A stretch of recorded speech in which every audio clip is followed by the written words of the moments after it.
Hello friends, I am Dhwanil Shah, and in this video I will be continuing with a few more questions on complex numbers. So let's start with the questions. The first question here is, let complex numbers alpha and 1 by alpha bar lie on the circles. This is the first circle and this is the second circle respectively, which means that alpha lies on this circle and 1 by alpha bar lies on this circle. And we have said that the complex number z0, which is x0 plus iota y0, satisfies the equation 2 mod z squared is equal to r squared plus 2. So what we are required to do is find the value of mod alpha. This question was asked in JEE 2013. So first I would request you to please pause the video and try the question yourself and then jump to the solution.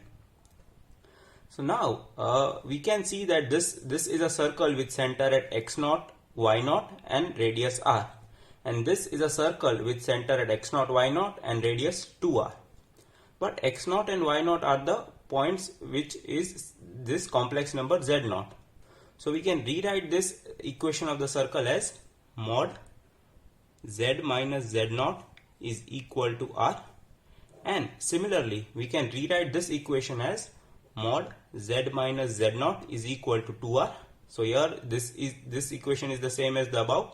Here z0 is given as x0 plus iota y0, so the center is z0 with a radius r, and here the center is z0 with a radius 2r. Now we have said that alpha satisfies this equation, so substituting z with alpha would give us mod alpha minus z0 is equal to r, and here we are saying that 1 by alpha bar satisfies this equation. So substituting z with 1 by alpha bar would give us 1 upon alpha bar minus z0 is equal to 2r. So now we can further simplify this. So multiplying by mod alpha bar would give us 1 minus alpha bar z0 modulus, divided in the denominator there would be the term mod alpha bar, and we know that mod alpha is equal to mod alpha bar. So the denominator is same as mod alpha, and on multiplying it on the right hand side would give us 2r mod alpha. So these are the two equations. So now squaring this equation on both sides would give us mod alpha minus z0 squared is equal to r squared, and we know that mod z squared can be written as z bar. So this would be alpha minus z0 times alpha minus z0 the whole bar, which can also be written as alpha bar minus z0 bar is equal to r square. So on further simplification this would give us alpha times alpha bar, which is mod alpha squared, plus minus alpha times z0 bar minus alpha z0 bar minus alpha bar z0, and plus z0 bar, which is mod z0 squared is equal to r squared. And so this could be written as mod alpha squared plus mod z0 squared minus alpha z0 bar plus alpha bar z0 is equal to r squared. So consider this as equation 1. So now let's simplify this equation. So again on squaring both sides, what we would get is 1 minus alpha bar z0 times the conjugate of this term, which would be 1 minus conjugate of alpha bar would be alpha and conjugate of z0 would be z0 bar, and this side would be 4r squared times mod alpha squared.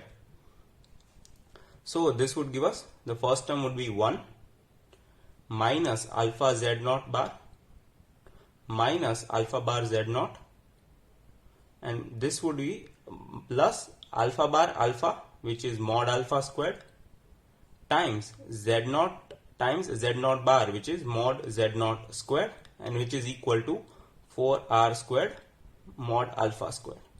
So consider this as equation number 2. So now this term is common in both the equations. So what you could do is subtract these two terms. So on subtracting, what you would get is, so this term would be, subtracting equation 1 and 2, what you would get is, so mod alpha squared plus mod z0 squared, and this term minus the same term would, so this term would get cancelled out, minus 1 plus minus mod alpha squared z0 squared is equal to, and the right hand side would be r squared minus 4r squared mod alpha squared. Now what we are said is that z0, 2z0 squared is r squared plus 2. So mod z0 squared would be r squared by 2 plus 1. So substituting mod z0 squared as r squared by 2 plus 1 minus 1, the term minus mod alpha squared times mod z0 squared can be written as r squared by 2 plus 1 is equal to, this term would be r squared would be common times 1 minus 4 times mod alpha squared. So this 1 and minus 1 would get cancelled, and here in these two terms we can take mod alpha squared common.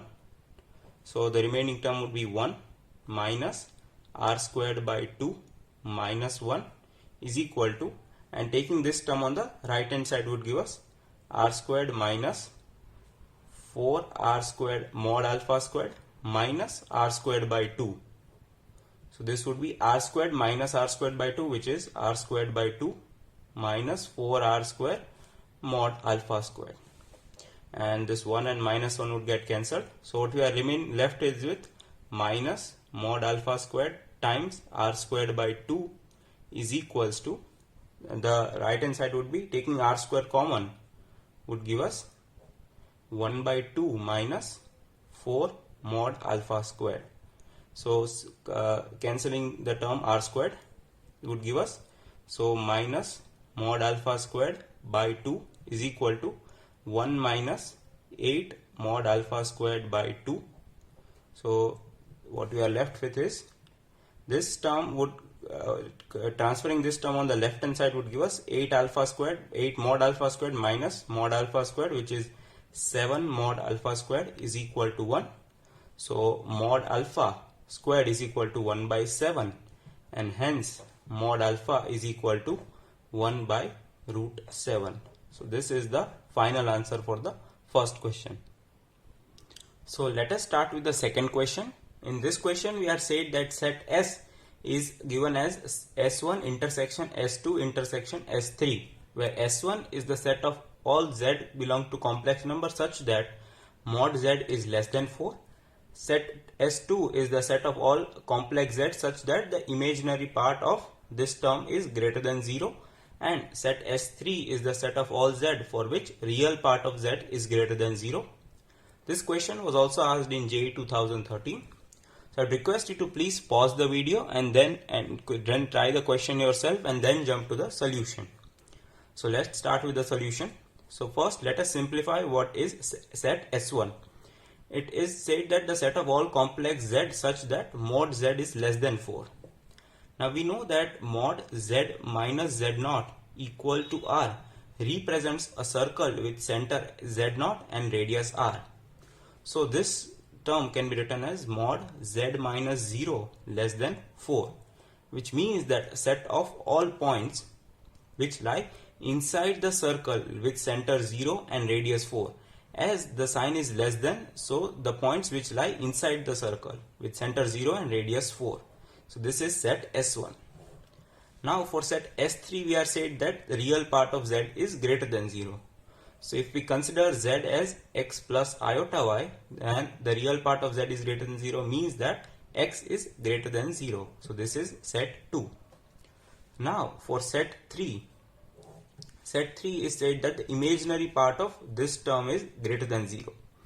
So this term can be written as Z minus 1 minus 3 iota times upon 1 minus 3 iota, and multiplying the numerator and denominator with 1 plus 3 iota.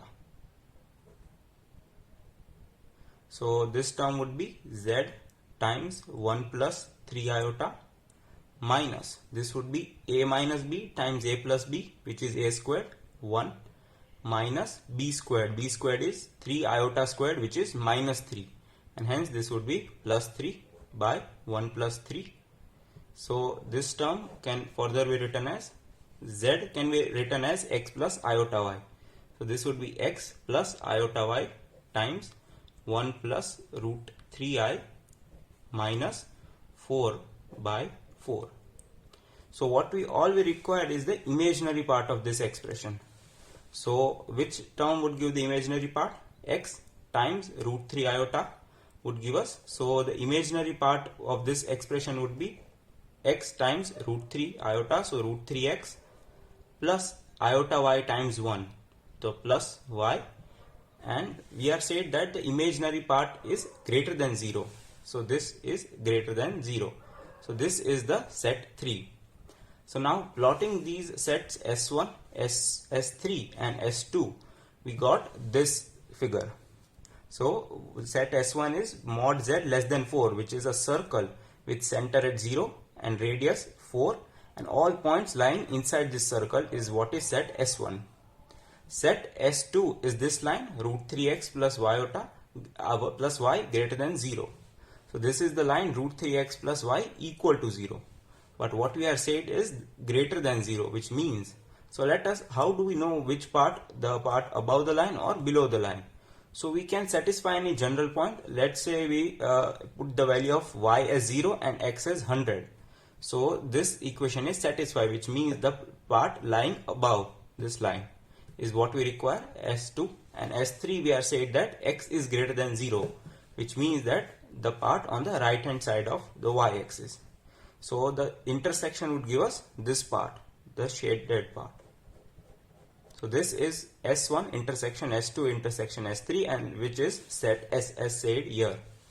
And Z is a point in this region. Now what we are required to do is find the minimum value of this expression. So now this expression, which is mod of 1 minus 3 iota minus Z, can be written as modulus of Z minus 1 minus 3 iota. So taking the minus sign common would give us Z minus 1 plus 3 iota, but minus, the modulus of minus 1 is plus 1, so it does not matter. So what we got is this. So this is the distance between Z and the point 1 comma minus 3. So we can see that the point 1 comma minus 3, so we need to find the position of the point 1 comma minus 3. So substituting 1 comma minus 3 here would give us root 3 minus 3. So this condition is not satisfied, which means that the point lies below this line. Which means the point would lie somewhere here, 1 comma minus 3. And what we are required to find is the minimum value of this expression. So from the point Z, and Z is a point somewhere over here. So we know that the minimum distance is always the perpendicular distance. So this would be the answer. This is what you are required to find, the minimum distance, minimum values, and this is the perpendicular distance. Now we know that if we wish to find the perpendicular distance of a point from a line, the formula is D perpendicular is AX1 plus BY1 plus C by root of A squared plus B squared. So this is the equation of the line at the point x1, y1 from which we are required to find the distance. So in this case it would be root 3 x is 1, x1 is 1 plus root 3. So plus y is minus 3 plus minus 3 by root of a squared plus b squared. So a is equal to root 3 and b is equal to 1. So this would be 3 plus 1, the modulus. So the distance perpendicular minimum value is root 3 minus 3, which can also be written as 3 minus root 3 by 2. So the minimum value of the expression is 3 minus root 3 by 2. Now in the second part of the question, what we are required to find is the area of the set S, which means the area of this region. Now we know that the slope of this equation is 120 degree, that is it makes angle 120 degree from the x-axis. So, and as this angle is 120 degree and this whole angle is 180 degree, and hence the remaining portion, this angle would be 60 degree, and we know that this is a right angle, and hence the total angle is equal to 150 degree. And this is a sector of the circle, and we know that the area of the sector is half r squared theta, where r is the radius of the circle and theta is this angle in radians. be sure that the theta is in radian. So the area would be half, and r squared, the radius is 4. So 16 times. This angle is 90 plus 60, which is 150 degree, but we required the angle in radians. So 150 degree is 5 pi by 6. So this, on simplification, this would give us 8. This is 3 and 4. So the area is 20 pi by 3, and this is the answer to the second question. So if you like the video, do press the like button and share the video with your friends, and please subscribe to my channel. I will be posting new videos every week. So till then, goodbye.